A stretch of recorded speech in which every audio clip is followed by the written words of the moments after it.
You're doing great things around the world. You're doing great things around the world. Yeah, you're doing great things around the world. You're doing great things around the world. Great things, yeah. Welcome to another episode of Diaspora Link here exclusively on Ghana Web TV. I'm your host, Diallo Sumbry, and I am exhilarated that you've decided to join us for another episode. Today, we're going to have a conversation with my friend, with my brother, with my mentor, with my partner, Mr. Elijah Mukkram, real estate development entrepreneur extraordinaire from Atlanta, Georgia, from Dakar, Senegal, and now he's in Accra, Ghana. Let's get into it.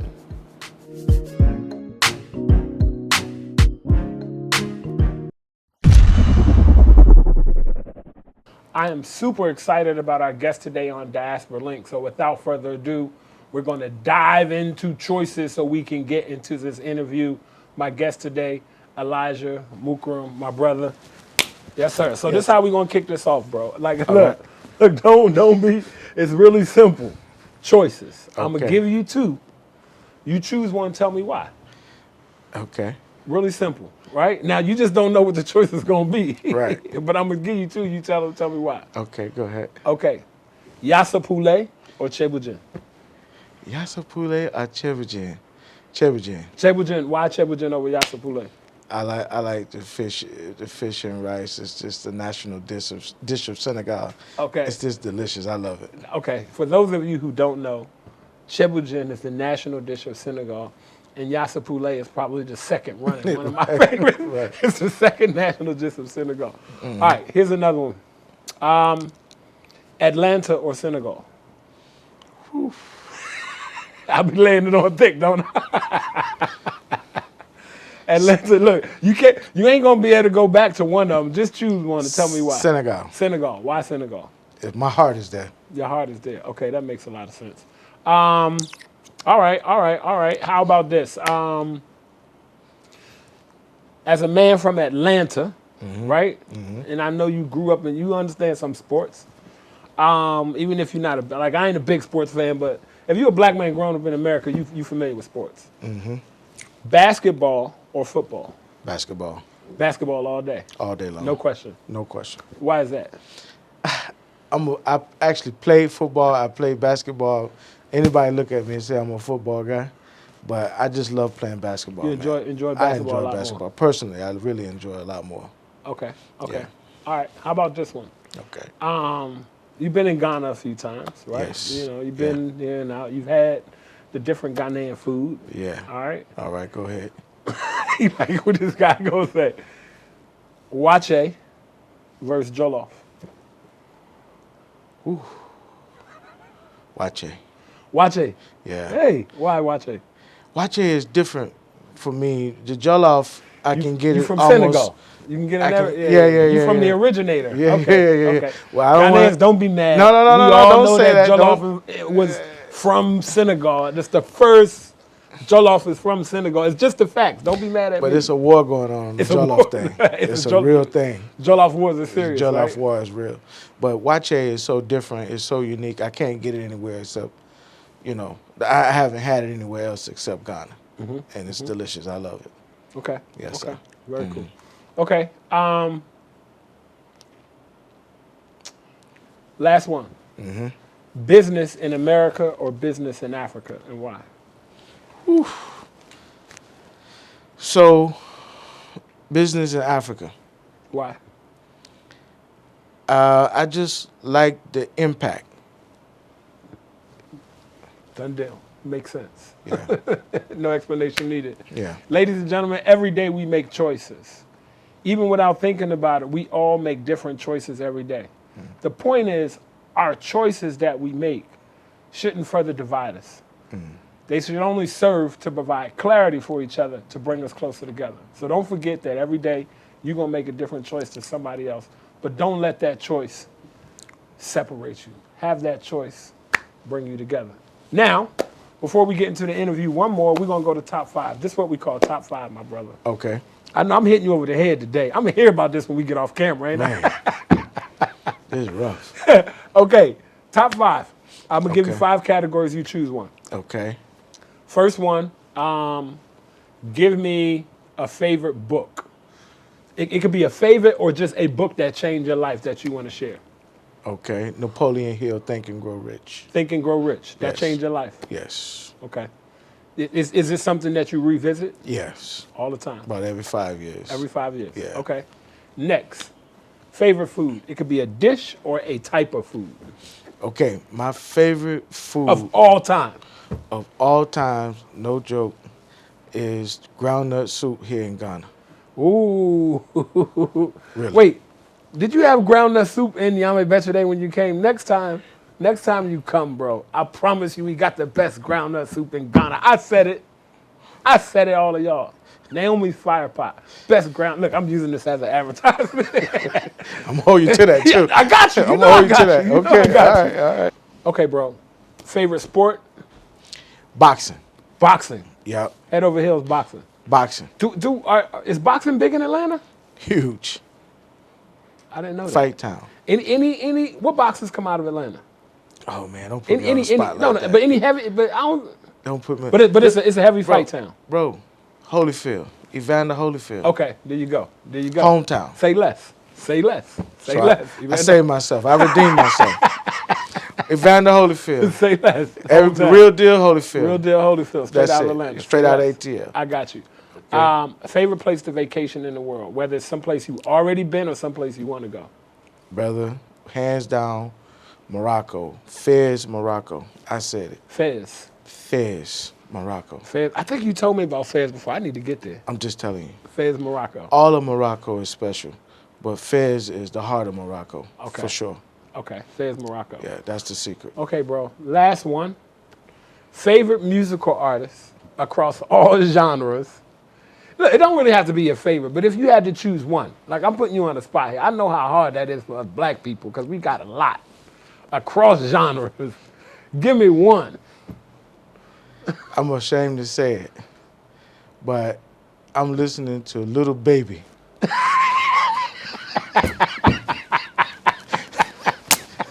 Look, the youngest appreciate you. Look, the youngest appreciate you. The youngest like, did he say little baby? Little Baby. Did he say little baby? Little Baby. Okay. I walk in the mornings, and I that's the only way I can move. He keep you moving. He keep me moving. That's all that matters, little baby. So that's it. Hey, look, y'all. Remember, top 5. You're going to meet people from around the world, especially other black people throughout the diaspora, whether they're born in Africa or whether they're born in America. Instead of thinking about what might be different, find out their top 5. Make a friend. All right, I'm excited about this. Let's get into the conversation.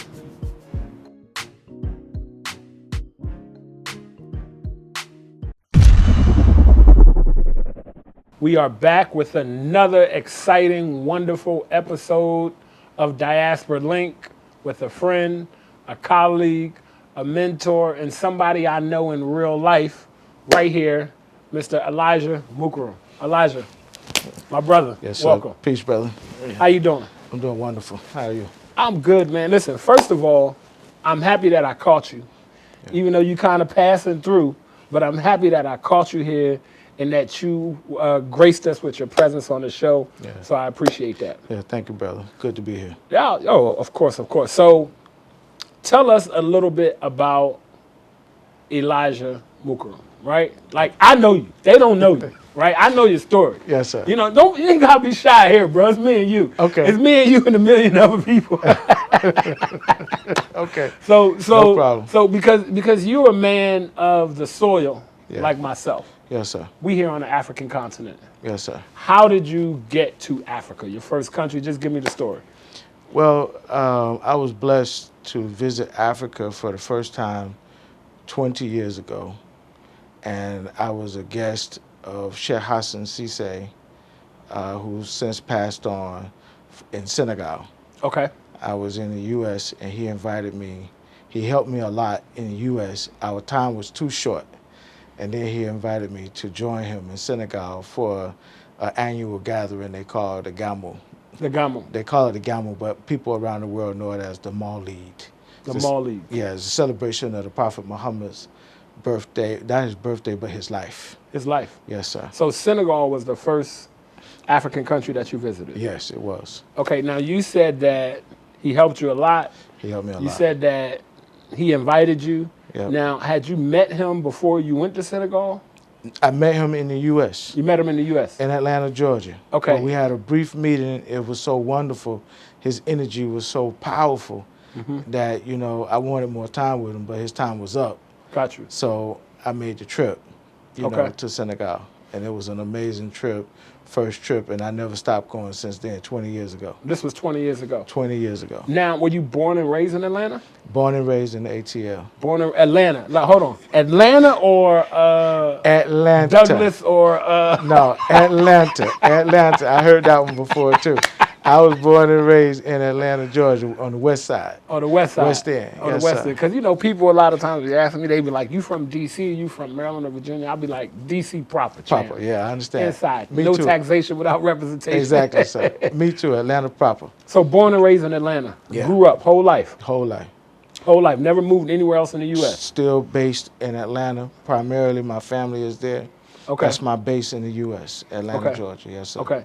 So what led you to meeting this prophet that you met in Atlanta? Was it just like when y'all was in Walmart and you bumped into him, or you know what I'm saying? I mean, I'm being an idiot, but you know what I'm saying? Talk to me a little bit. I had a major difficulty in my life, and one of my best friends said, "You blessed, man, because we have a spiritual man here that can pray for you and help you." And when I met him, it was just that. Everything changed. My situation got better. It was just like in just a matter of days, my situation improved, and I was just impressed with him and his connection to the Creator that I just wanted more time with him. Just that simple. Just that simple. Nothing else. And so literally what you're telling me is you met a man, you was having some difficulty. Yes. You met a man. Somebody told you, there's a guy who's a spiritual leader. Yep. You met him. Yes. He prayed for you. Yes, he And did. days after he prayed for you, things got better. That's simple. Got better. That was my situation. Wow. And then from there, I just wanted to spend more time. I thought that he was going to still be around. And once I found out he wasn't, I gave him a call, and he said, just come and meet me in Senegal. Come to Senegal. Yeah. 20 years ago, you went to Senegal. I went, and I never stopped going. Okay, so since then, you've been going back and forth. Yes, sir. So now I know a little bit about what you're doing in Senegal right now and a little bit about that. So you are of the Islamic faith, Yes. right? Yes, sir. Now, were you prior to meeting him, or was that something that happened in that transition? No, my family was a part of the Nation of Islam. So at birth, we were Muslim, and my mother and dad was a part of the Nation of Islam, and then after converted to Islam proper. Okay. And we never looked back either on that side. So the whole family is practicing Muslim. Okay. Yeah. All right. So you're now living between Senegal and Atlanta. Yes. Tell us what you do in Atlanta. In Atlanta, I'm a real estate developer. You're real estate. So for people who may not know, Yeah.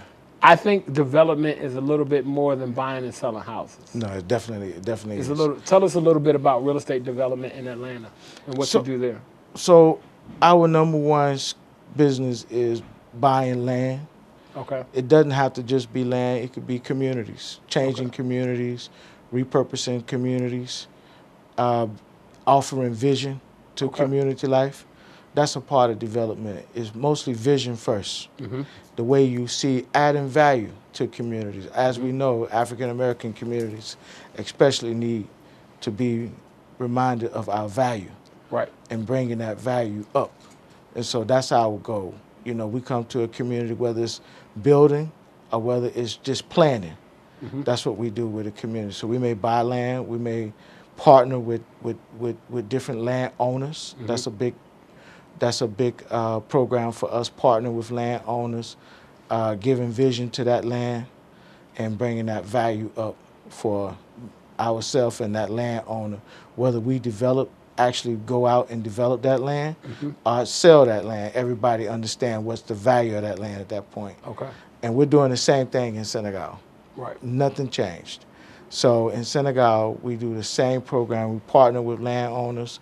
We buy land. We offer vision for that land, bring the value of that land up, and start to dispatch it to either individual owners or other developers or other builders to come in and finish that project. So we are more or less land developers. Land developers. We're more or less land developers. And we have the same vision for Ghana. To come Ghana and do the exact same thing with a focus on bringing our African American, the diaspora, back to Ghana. That's our focus now. So we're at the very beginning of that. The very beginning. So you started traveling 20 years ago. Yes, sir. Way before coming to Africa became sexy. Yes. Right now, coming sexy. to Africa It's is sexy. It's sexy, right? yeah, for sure. It's the thing to do. Yeah, it is. Right? Yeah. So you've seen Senegal go through some changes. You've Yes. seen Africa go through some changes. Yes, You've seen I did. Atlanta go through some changes. Just that whole, you know what I'm saying, 20 years ago to now. What are some of the changes that you've seen on the ground in Senegal in 20 years? The toll road infrastructure. The toll road did something major for Senegal. It increased, being able to move about. So transit. Okay. And the development changed based on that transit.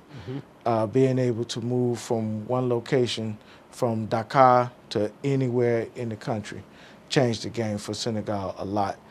Moving the airport from close to the city, from close to Dakar To further, farther out, about an hour away, less than an hour away, to Diamniadio, changed the whole dynamics of Dakar. A lot of people protested it, but it was a great move.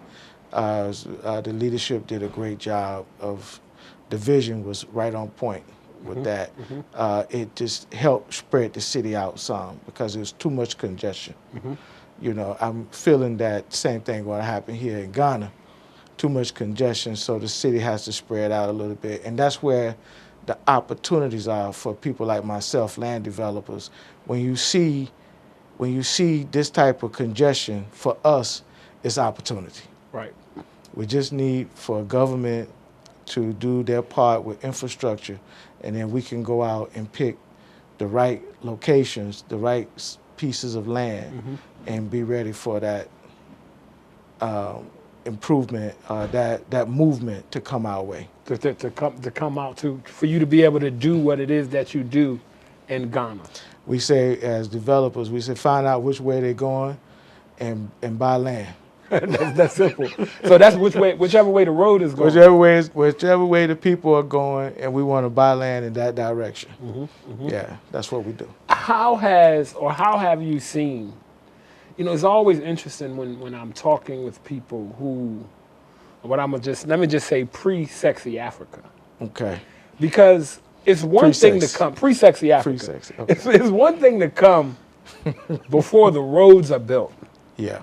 Before the electricity is somewhat stable, Yeah. right? Yeah. And you got to find your way sometimes. I remember. Yeah. So first off, Senegal was also the first country I visited Oh, really? on the continent in 1988. Okay. Wow. My mother took all her children to Senegal. We Wow. were performers. We performed with the National Ballet of Senegal at the Wow. Serrano Theater. Oh, man, that's I went to Seju. I went to Tamba. Yeah. Right? Right, So yeah. I remember that road to Tambacounda. My man, wow. It's like doing dodging potholes. Right? Yep. It took, 8-9 hours, and Yep. now it takes about 6. You Yep. know what I'm saying? How has the perception of Africa changed in Atlanta, or has it in your 20 years? Because we know a lot of different kinds of people, Yep. right? We know Yep. people in the hood. Yep.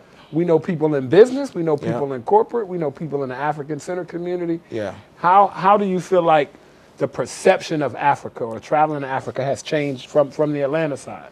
I feel that my people back home are just so much more informed. Okay. They're so much more interested. I like the word you use, sexy. Africa now has become so sexy. It's been exposed more. I feel that through, the internet and people being able to navigate all over the world via internet, it has caught their interest. I feel also that the country of Senegal, the country of Ghana has done, especially Ghana, has done an amazing job of being so inviting. You know, like you said, 20 years ago when I came, the roads was bad. And now when you bring guests, because I'm always looking to bring a guest and expose people to the real deal of Africa, put their feet on the ground. And when you bring a guest and the roads are better, they feel like, wow, this ain't bad. I can live here. So I'm getting more of that. When it first got started 20 years ago, you bring guests, it was tough. Right. You had to be for real about it to say, I can live here, I want to come back, I want to come and stay for long periods of time. But people now, when they visit, they feel so comfortable. They're ready to stay. They feel like they can do it. They feel like they can make that transition. I'm telling you, man. They feel like they can make that transition. Yeah. So in Atlanta, you know, do you feel like at the Atlanta community itself has changed enough where eventually, because right now there are no direct flights from Atlanta. I'm not sure if that's geographical. Right. You know what I'm saying? But do you see a large African influence in Atlanta? For sure. I think Atlanta is amazing because it's the hub. It's Chocolate City, just like DC. Right. You know, black folk in Atlanta, African Americans in Atlanta got position, money, well educated, and a lot of them are well exposed. So, and the more of us that's visiting with that exposure to Africa is just helping the whole movement. But definitely I've seen so many different changes as far as my people in Atlanta, their perception of Africa, and then their readiness to say, hey, I want to go not only visit, but I would love to go there, man, and spend some time and stay and do business. And that's the difference. Right. Before it was just all about tourism. I just want to go visit. Right. The whole tone has changed now to doing business. Everybody's talking about how can I do some business in Africa? How can I do business in Senegal, Ghana? You know. So I think that's what I'm seeing. The big difference is move from a touristic type of thing to a business move, an investment move, retirement move. You know, it's just better. And I think that so many different things are happening that's really helping that movement. COVID, I believe, helped that movement. Okay. So you feel like COVID in the U.S. helped people say, you know what? I got to get out of here. I got to get out of here. I got to get out of here. Because, you know, when you look at the situation, we got more people. We have so many people that lost their lives, people sick, even in my family, very sick, very ill, on the verge of you don't know what was going to happen. And then I spent most of my time on the first wave of COVID in Africa. Did different experience. a whole different experience. I kind of ran away from it, did 9 months in Africa. Never had COVID so far, but most of my family did. You know, and then not saying COVID is finished because it's not. Right. But a lot of them are saying, I wish I would have went. I wish I would have went over there with you. It's safer. It's safer. Right. Yeah, it was a safer environment. I wish I would have came to Africa with you for 9 months instead of being in the U.S. Definitely. You know, we're going to touch more on business. We're going to talk more on business, but I know, like I called you a man of the soil, right? Okay, yes. So I know that you Ghana, Senegal, but you've also visited other African countries. Yes, correct? I have. Yes, yes. So what are some of the other African countries you've been to?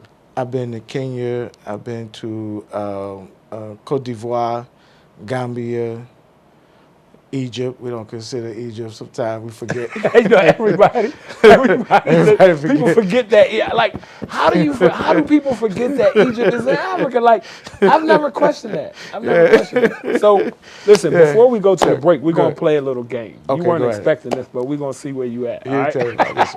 I ain't tell you about this one. Exactly. Okay, so now we're going to go to Africa in 60. Africa in 60 is where we quiz our guests and see how many African countries they can name in 60 seconds. Oh my goodness, man. Are you doing that to me? Yes, we're going to do that to you right here and now. Don't worry about it. Don't worry about it. You ready? You ready? Yes. Okay. All right. So we got our timer? We counting down with our timer? All right. 3, 2, 1. Let's go. Gambia, Senegal, Ghana, Nigeria, Benin, Togo, Guinea-Bissau, Guinea-Conakry, Morocco, Egypt, Tanzania, Tunisia, Uganda, South Africa,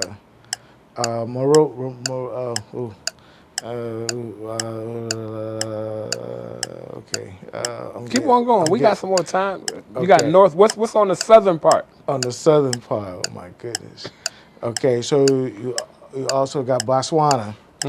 Okay, and you also have Guinea. We talked about Guinea already. We talked about Ghana. We talked about Benin.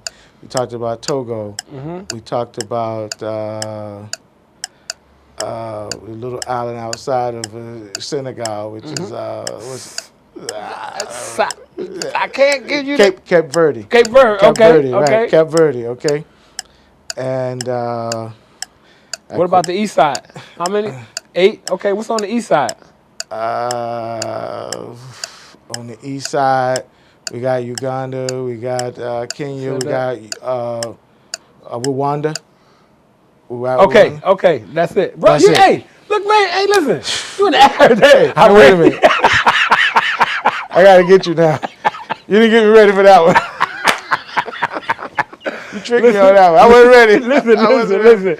So at least they know. Now they know. Yeah. We really don't prepare you. Like, we really. For sure. I wasn't. We really don't tell you. Nobody told me about that one. Exactly. So, again, surprise. Ladies and gentlemen, we do Africa in 60 because we really want people to know how vast of a continent Africa is. Yeah. 54 countries, so many nations, so many ethnic groups, so many languages, and too many people in the world still feel like Africa's a country.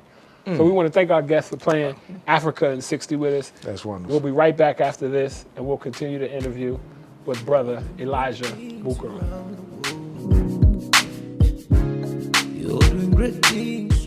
Peace, global African family. My name is Diallo Sumbry. I'm a co-architect of Ghana's Year of Return 2019, and I'm the president and CEO of the Adinkra Group. For the past 5 years, we've been bringing loads and loads of people to Ghana. Many of them, their first time on the African continent, their first time putting their toes in the African sand, in the African soil. And so many people have had their life changed. Our Birthright journeys are curated cultural immersion journeys centered around reclaiming cultural identity, exploring your ancestral heritage, and celebrating African resilience. It gives me great pleasure to introduce our Birthright Journey Partner Program. It's really simple, and you really don't have to do much other than email us at info@theadinkragroup.com. Now, what makes a great Birthright Journey partner for our program? Are you a leader? Are you an influencer? Are you that person that your family calls on to organize, or do you automatically know that that's your job? Are you somebody of status in your community? Are you a community leader? Are you that person in your church or in the school? If you are the ideal Birthright Journey partner. Do you believe that every person of African descent should have an opportunity to touch ground on the continent of Africa? If you are, then you are the ideal Birthright Journey partner. It's simple. We're going to show you how you can travel to Ghana for free. Not only can you travel to Ghana for free, but you can actually get paid to travel to Ghana. Really simple. Just contact us at info@theadinkragroup.com and set up a discovery call. You'll get to travel with your family and friends, you'll get to travel with your community, and the best part of it is that it'll be free for you. Or you'll even earn money doing it. So again, info@theadinkragroup.com. We look forward to seeing you in Ghana. We look forward to dancing with you in Ghana. We look forward to eating fufu, eating jollof, eating wache. make sure you contact us now, and we would love for you to become a Birthright Journey partner. Madasi.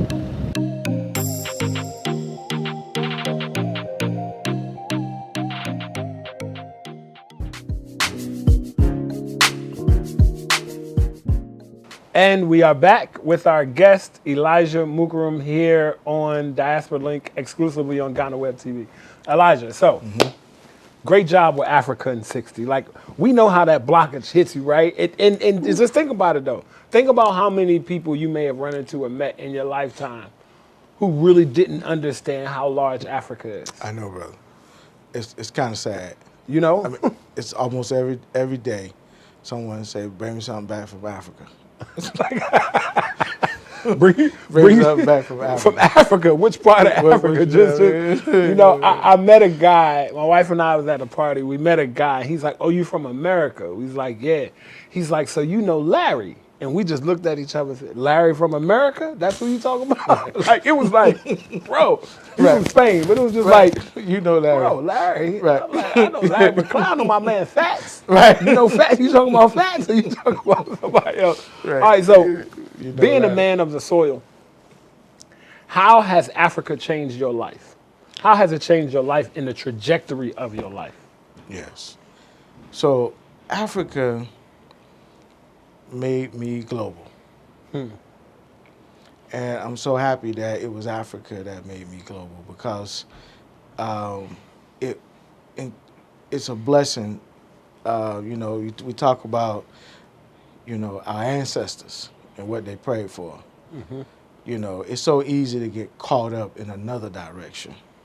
And I was happy to get, I don't want to say caught up, but just hooked on Africa. And it took my business global. It expanded my thinking, the way I looked at things.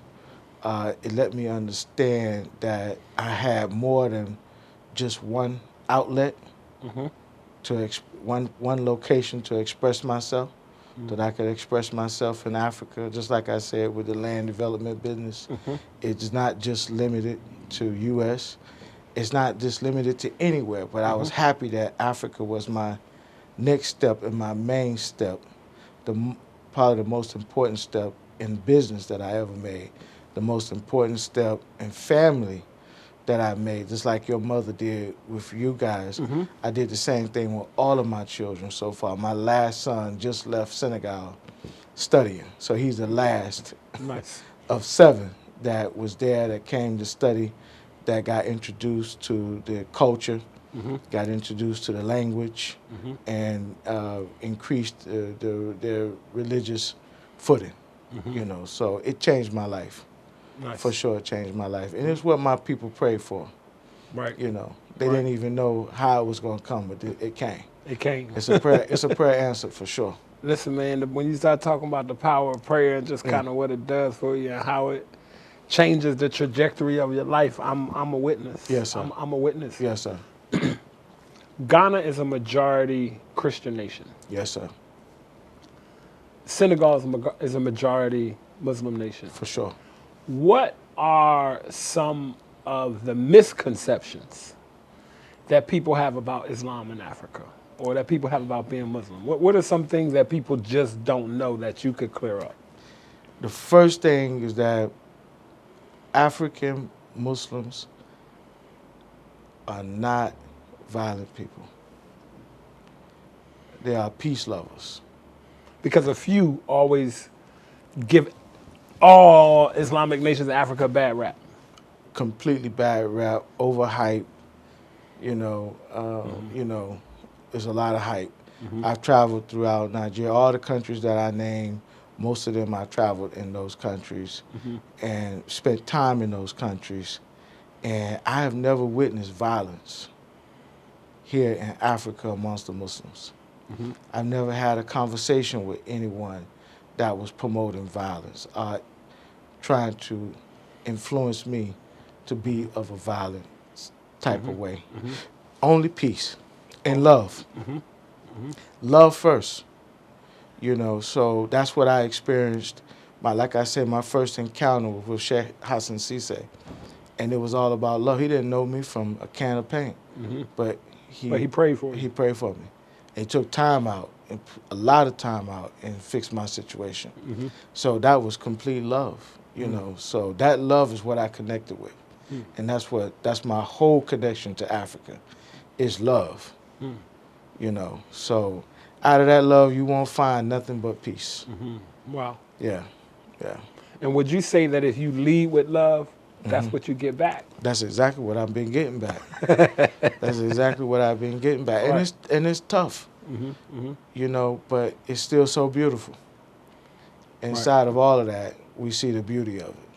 Right. Yeah. Now I know that you've built in Atlanta. You're Yes. still building in Atlanta. Yes. Still have projects in Atlanta. You're developing communities and doing real estate business in Atlanta. Yes, sir. Talk about some of the what was your biggest project in Senegal? My biggest project in Senegal was a place called Bambilor. It's a project that the country of Senegal and one authority in Senegal called the CDC, Okay. which they build homes, affordable housing, social housing they call it. Okay. So me and a partner, we built there. We're still building there, and it's a great project. It's a new city. They call it Bambilor. It was also a part of that thoroughfare, that toll road. That town came together because of that toll road. Easy access. The access is much easier. Which now. way you building, we going. That's the way. So we how go. many housing units was that? Okay, Or so how many have you done, and what's the whole thing? we've done 50 so Wow. far, Okay. but the project itself is more than 4,000. Wow. So there's several builders inside of the program, several developers inside of the program.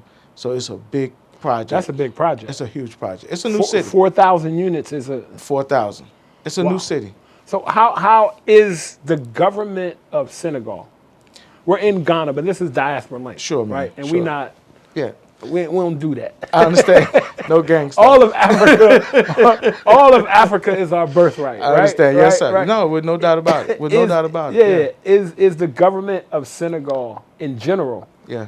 helpful? Like, is it? There are always going to be challenges, Sure. but as a businessman, right, Yeah. who travel back and forth to Atlanta, Yes, sir. who's you got some car, you got a car, at least one in Yeah. Senegal. I Several. done came to your house several, right? Yeah. I done stayed at your building there. Yes, sir. You told me, bro, you got a place to stay every time you come. Yes, As sir. somebody doing real business in that country, Yeah.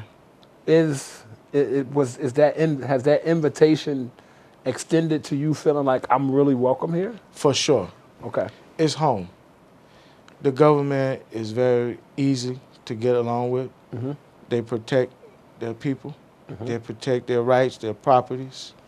They don't bring any issue. They support the projects. They do what they say they're going to do. And it's been good. So far, so good. And that's important. That's very important. Don't what you say you're going to do, especially for somebody that is moving back and forth bicontinental or Yeah. around Africa and back and forth to For sure. to Atlanta. Do you see yourself ever never going back to America? That's difficult because my parents, number one. Family, number two. Parents, family, number one still. And also business. We almost 500 years invested in a place. And we have a duty also to keep cultivating. Right. We have a right. We can't run from it. I won't be running from it. I won't be running because it's mine. Right. I got a birthright there too. Exactly. You understand? And even more so than others because of the contribution that our people made. Right. I mean, they lost, just on ignorance and a whole lot of other stuff. And it's our right to get as much as we can out of the United States of America. It's important for us. It's important for me. Right. It's important for my family that we get what we're supposed to get out of America, and we don't run from it or treat it like it's poison either. You That's understand? important. Yeah, we're not going to treat it like it's poison. We're gonna do what we're supposed to do and live that American dream And a part of that dream is that I don't have to be a prisoner to America either. You understand? Hey, say that one more time, because I never heard nobody put it like that. I don't have, I got to get my part of what's there in the U.S. as well. I'm African American. You understand? Right. So I want to make sure my American part is covered and my African part is covered. I've invested, my people have invested, our people has invested a lot, gave a lot beyond blood, sweat, and tears. They gave life after life after life after life, and we got to make sure we recover from that. Right. In every way. In every way. Especially financially. In every way. Yes, sir. In every way. Yes, sir. So,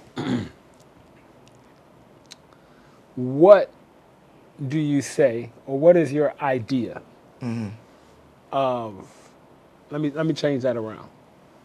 How do you think the diaspora can help the continent of Africa? The black diaspora. Is it our job? Is it our role? Is it a choice? And like, what difference will it make? Like, I see you laughing because I know. But let me hear you talk about it a little bit. Number one, it's not a choice; it's obligation. Okay.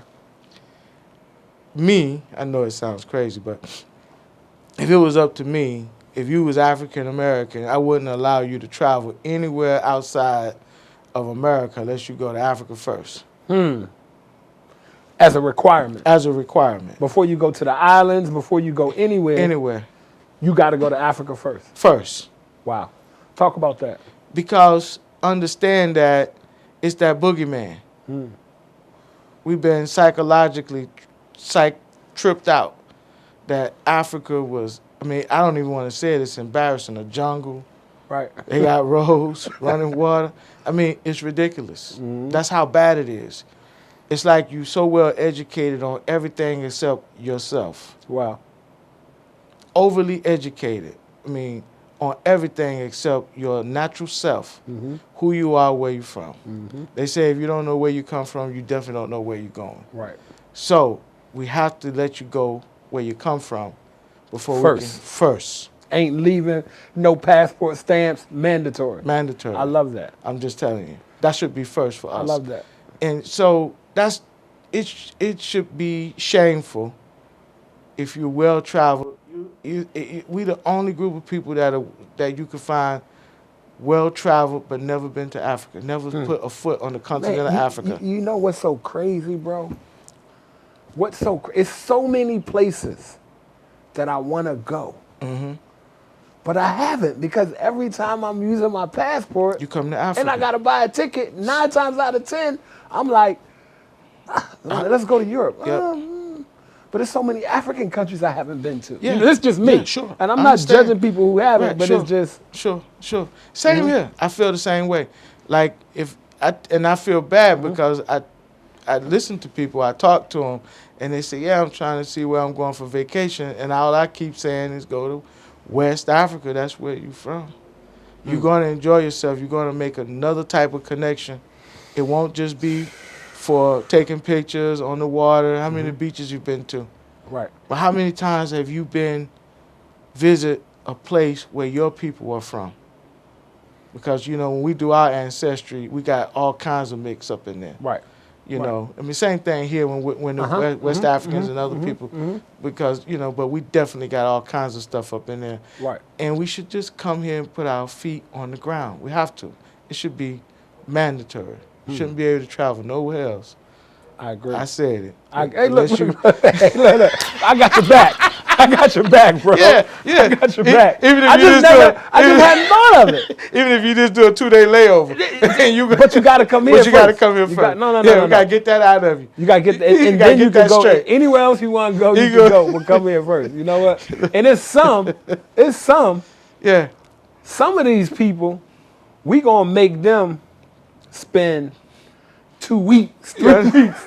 Some of them, they can't go back. So they can just get it all out of their system. And we sending you to the bush. You hear me?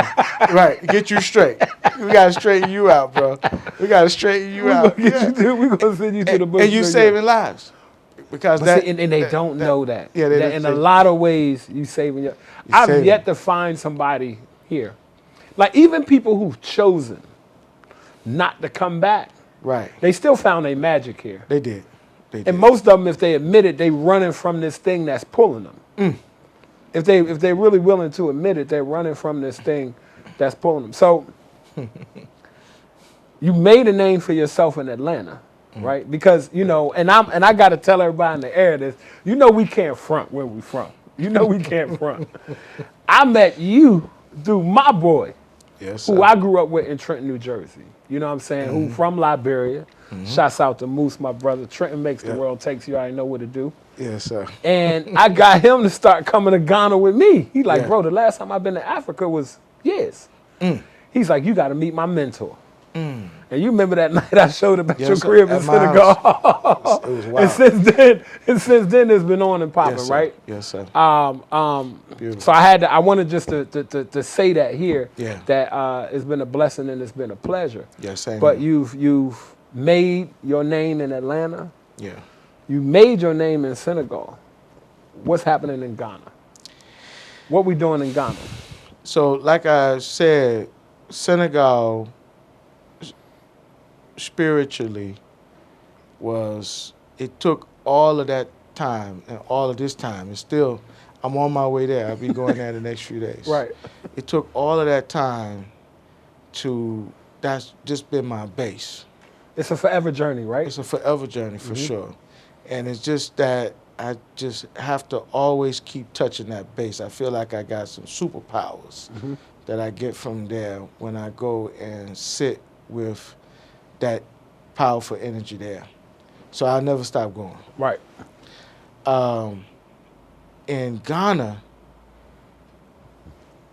I'm finding that the people have been so lovely, so easy to work with and to deal with, that they have a very humble spirit about themselves. And I really just appreciate it. I think it's going to be just the best thing ever for my business. I'm taking my time. That's important, right? That's very important. I'm taking my time. I've went fast before. I don't want to go fast anymore. I want to take my time because this stake we put in the ground, we want it to be there forever. So it takes time. I'm just really appreciating the city. I appreciate the people because of their humbleness. You mentioned about Christian, Muslims. I hadn't seen nothing here that resembles issues. Or conflict Or at all. conflict. Peaceful coexistence all the way through, right? I have not seen anything on the ground here that even resembles conflict. I stay right across the street from, currently in Ghana, my home is across the street from this big mega church. So, and they do church on Wednesday and Sunday. So Wednesday and Sunday, I leave all the windows open so I can hear, man. I mean, I love it. They get it in. They go in, right? I love it, They man. go in all day. Man, everybody looking so good going in the church, man. And it's just, I like it, man. As a man of the soil, I don't have to ask. You already told us that it was up to you. Every black person in America got to come. They can't even leave America mandatory. unless they come here. Yeah, you get a stamp, like an African stamp. Right, on but that as tag. somebody who's done tourism, you've been in and out of Africa for 20 years, bro. Yes. And you've done some business, right? And you haven't done some small business. You've done some big business. You've done Yes. some major business on Sure the I have. continent. Yes. And you're doing some major business in Ghana. Now, you have people from the States who want to do business. Some people might want to come and invest $10,000. Right? Somebody might come and want to invest 50. Somebody might want to come and got some partners. They got a couple million. Right. What advice would you give to any of those people across the board who they don't have the experience that we have coming back and forth? And I haven't been coming back anywhere near as long as you and doing as much as you. But what advice would you give anybody who's looking towards Africa for business and investment? I think for business, period, you have to enter through the right door. because money and finance sometimes could bring out some bad stuff. The worst in a person. Let's just put it like it is. And you know, like it is. sometimes they say that coupled with poverty could be a bad mix. Right. But I tell you, that coupled with greed Wow. is really the bad mix. It's a real bad mix. Because poverty don't make you a crook. Let's say that again, man. Yeah, that don't make you bad. That don't make you over thirsty. Right. Greedy folks. And there's greedy people everywhere. It's the greedy is what really was bad. So the advice that I give people entering into a new market is to find someone, connect with someone that you trust, or somebody want to be here, then they better find Mr. Diallo and connect with him and enter through that door. That is better. And go slow. Because, you know, us people, African Americans, we our own set of people. Right. We our own tribe. Right. That's what it is. We our own tribe. So what we're doing now is that we're building up a base of our own tribesmen that's been in Africa, in Ghana, in Senegal, and these other countries that's doing business that we need to be connecting with, even if it's just for advice or consultation. Right. Because you can't enter the wrong door, get really... It's a long way out. Yeah. You won't leave with your money. You might leave with something. Hey. I didn't want to say that. No. Let's tell them how it is, man. You might leave with something, but you ain't going to leave with your money. With your money. So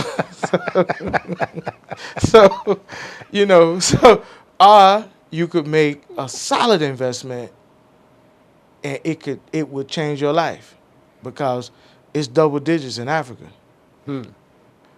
You know, you got every powerful, the Chinese are here, everybody's here.